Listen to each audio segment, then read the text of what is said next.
धन्यवाद भाई राजीव जी। आज शिक्षक दिवस के अवसर पे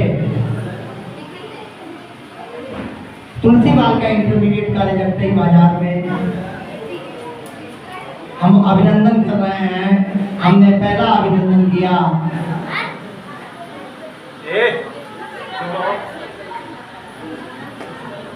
सर्वपल्ली राधा कृष्णन जी का, एक ऐसा व्यक्तित्व जिसने प्राथमिक विद्यालय में अध्यापन करके प्रारंभ किया था और उपराष्ट्रपति होते हुए राष्ट्रपति के पद पे पहुंचा। एक ऐसा व्यक्तित्व जिसने भारत को दिशा दी, एक ऐसा व्यक्तित्व जिसने भारत को शिक्षा संहिता दिया। नमन करते हैं ऐसे व्यक्तित्व को हम लोग। वह हम लोगों का पहला स्वागत था। दूसरा स्वागत इस क्षेत्र के मानिंद पत्रकार, तेज खराब पत्रकार, या यह कहा जाए कि सत्य लिखने में हमें लगता है कि आज तक चूक नहीं हुई। हम स्वागत करते हैं श्री ब्रजेश मिश्रा जी का तुलसी बालिका इंटर कॉलेज में। माननीय मिश्रा जी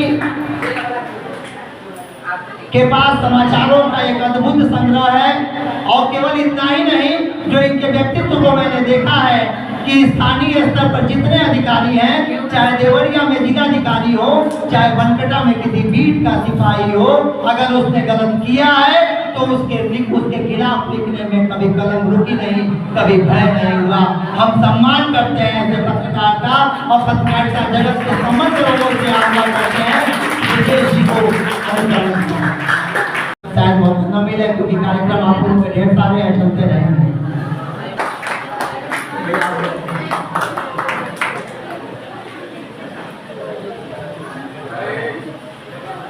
विद्यालय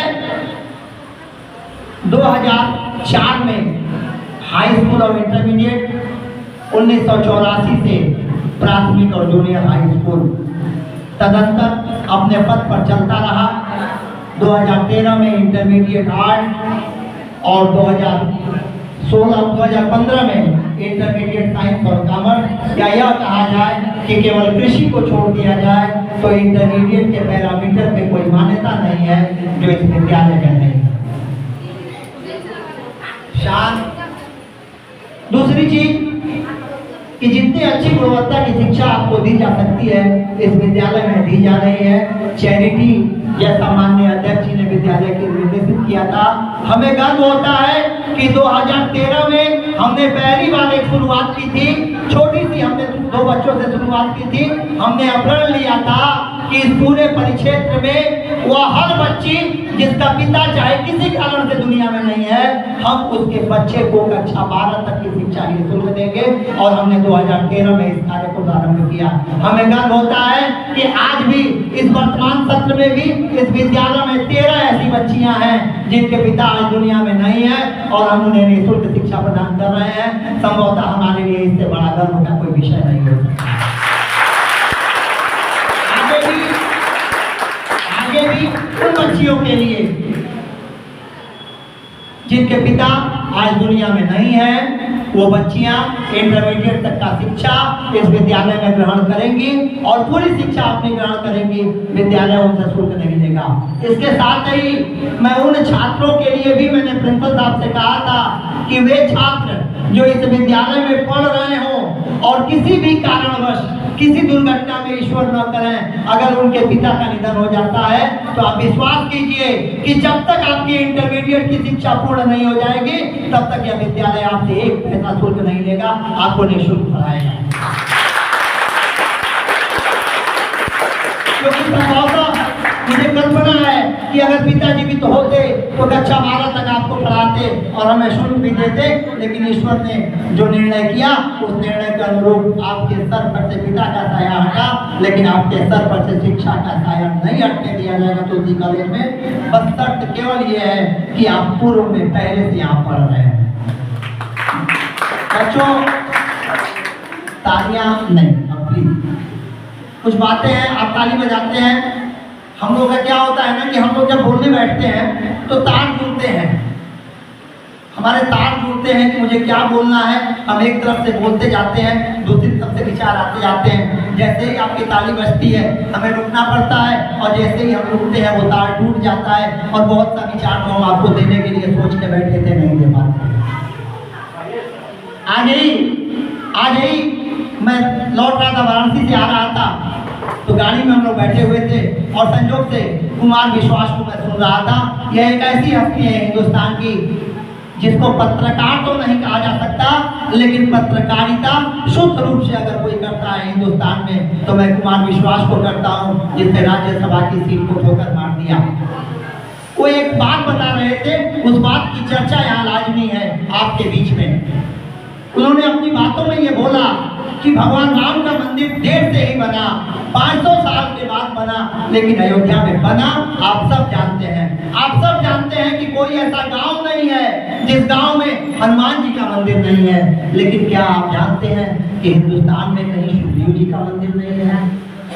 आपने कभी सोचा कि हिंदुस्तान में जामवंत जी का मंदिर नहीं है? आपने कभी सोचा कि रामायण में भगवान राम के साथ ऐसे सैकड़ों पात्र थे जिन्होंने उस लड़ाई में अपना महत्वपूर्ण योगदान किया, उसके बावजूद में उनमें से किसी का भी हिंदुस्तान के किसी स्थान पे कोई मंदिर नहीं है? अगर मंदिर है तो केवल हनुमान जी का है। आखिर क्यों? हनुमान जी में ऐसे क्या गुण थे? तो सीधा सीधा जो मैंने पढ़ा है रामायण को, और जो हनुमान जी के गुणों को मैंने देखा है, उसमें मुझे सिर्फ ये दिखाई दिया कि हनुमान जी एक लगनी थे, जिस तरफ ध्यान देते थे उस तरफ पूरी निष्ठा के साथ ध्यान देते थे, और उन्होंने भगवान राम के लिए और सीता के लिए पूरी निष्ठा के साथ ध्यान दिया। आज पूरा हिंदुस्तान घर घर उनकी पूजा करता है। आज आपका उम्र, आज आपकी पढ़ाई के लिए है, आपका पढ़ाई केंद्रित है, आपका सारा ध्यान अगर पढ़ाई पे केंद्रित हो जाए तो विश्वास कीजिए एक ऐसा समय आएगा जिस दिन आप भी पूजे जाएंगे। बस शर्त यह है कि आप एकाग्रचित होकर आपका ध्यान आपको केवल अपनी पढ़ाई पर होना चाहिए। समझ में नहीं आता कि कैसे परिवेश बदल जाता है। पीछे बच्चे खड़े हैं, कई बार मैंने खुद भी बोला बैठ जाओ, या तुम बैठो या ना बैठो। मेरी अपनी प्रकृति दूसरी है। मैं आपसे एक बार बोला, मैं आपसे 2 बार बोला, मैं आपसे 3 बार बोला, चौथी बार बोलने की मेरी आदत नहीं है। चाहे आप बैठो चाहे न बैठो, आप विद्यालय में पढ़ो चाहे न पढ़ो, अध्यापक आपके कमरे में जाता है, अपनी पूरी शिक्षा देता है, जितना ज्ञान उसने इकट्ठा किया है वो पूरा ज्ञान वो उड़ेल देता है आपके सामने। आपका काम है उस ज्ञान को लेना या न लेना। आप नहीं लेना चाहते तो मत लीजिए, लेना चाहते हैं तो ले लीजिए, क्योंकि घर घर की कहानी है कि सूर्य का प्रकाश उन्हीं घरों में आता है जिनके सवेरे घरों की खिड़की और दरवाजे खुले होते हैं, जिनके खिड़की और दरवाजे बंद होते हैं उन घरों में सूर्य के प्रकाश नहीं आते। अब निर्भर आप पे करता है कि आप प्रकाश लेना चाहते हैं, नहीं लेना चाहते, आप शिक्षा लेना चाहते हैं, नहीं लेना चाहते।